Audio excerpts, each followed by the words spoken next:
Yann Moselle, bonjour. Les fonctionnaires dans la rue aujourd'hui, un peu partout en France, à l'appel des syndicats, ils réclament une revalorisation de leur salaire. Plusieurs manifestations avaient été prévues aujourd'hui en Limousin, l'une à Guéret dès 10h ce matin après un rassemblement devant la mairie et une autre plus importante à Limoges.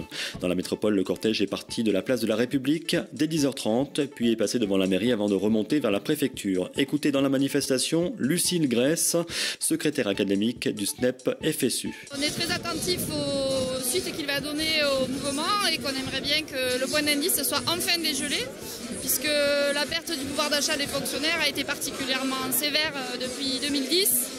Et cette annonce du gel du point d'indice jusqu'en 2017 ne s'inscrit pas dans les attentes de changement qu'on attendait de la part du gouvernement. Précisément, les fonctionnaires réclament le dégel du point d'indice, base de calcul de leur salaire, qui n'a pas augmenté depuis juillet 2010. Pour eux, l'annonce faite par le gouvernement du maintien de ce gel jusqu'en 2017 est inacceptable. Écoutez maintenant Benoît, jeune professeur, venu soutenir ce matin l'ensemble des fonctionnaires. Je suis plutôt là, moi, pour les autres ministères qui vont subir de grosses économies, puis notamment les collectivités territoriales. Et puis globalement, une diminution du service public au nom d'économies drastiques. Voilà, toujours plus d'économies. Aujourd'hui, il y en a. Peut-être que demain, il y en aura encore plus. Voilà. Alors les salaires ne sont pas revalorisés depuis juillet 2010. Et puis d'un autre côté, le pouvoir d'achat diminue pour vous. Et globalement, je vous dis encore une fois, je suis pas le plus à plaindre. Je gagne correctement ma vie maintenant. C'est sûr que c'est pas des salaires mirobolants, mais voilà, moi je vous dis, c'est cette tendance qui m'inquiète plus que ma situation personnelle. A noter qu'une autre manifestation avait été prévue à Tulle après un rassemblement dès 15h devant la cité administrative.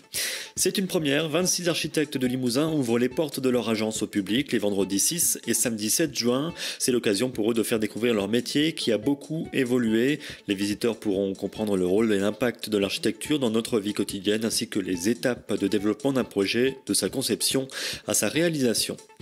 À Ambazac, le budget 2014 adopté il y a une quinzaine de jours s'élève à 6 476 518 €.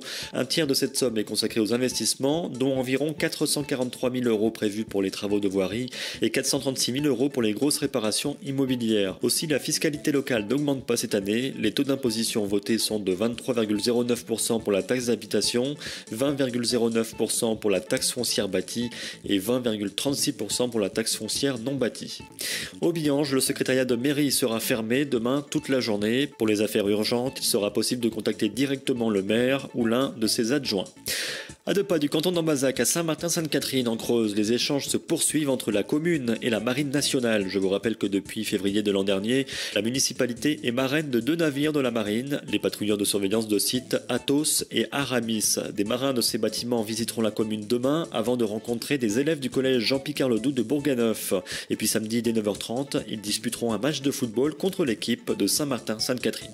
Un accident de la circulation peu avant 8h ce matin à Bessines-sur-Gartempe sur l'autoroute A20 dans le sens nord-sud au niveau de la sortie 23A. Il s'agit d'une collision entre un camion qui transportait des caravanes et une voiture. 2 personnes ont dû être conduites au CHU pour des examens de contrôle. Basket, ça y est, le Limoges CSP s'est qualifié pour les demi-finales des playoffs. Les Limougeaux en déplacement à Villeurbanne pour le match retour des quarts de finale hier soir ont une nouvelle fois battu leur adversaire. La rencontre s'est terminée sur le score de 96 à 74. Et puis côté météo, le grand beau temps d'aujourd'hui va se poursuivre demain. Les températures, après 16 à 17 degrés cet après-midi, vous avez 10 degrés ce soir. Demain matin à 8h, vous aurez 8 degrés, puis 13 en fin de matinée. Et il fera 18 à 19 demain après-midi, ça monte.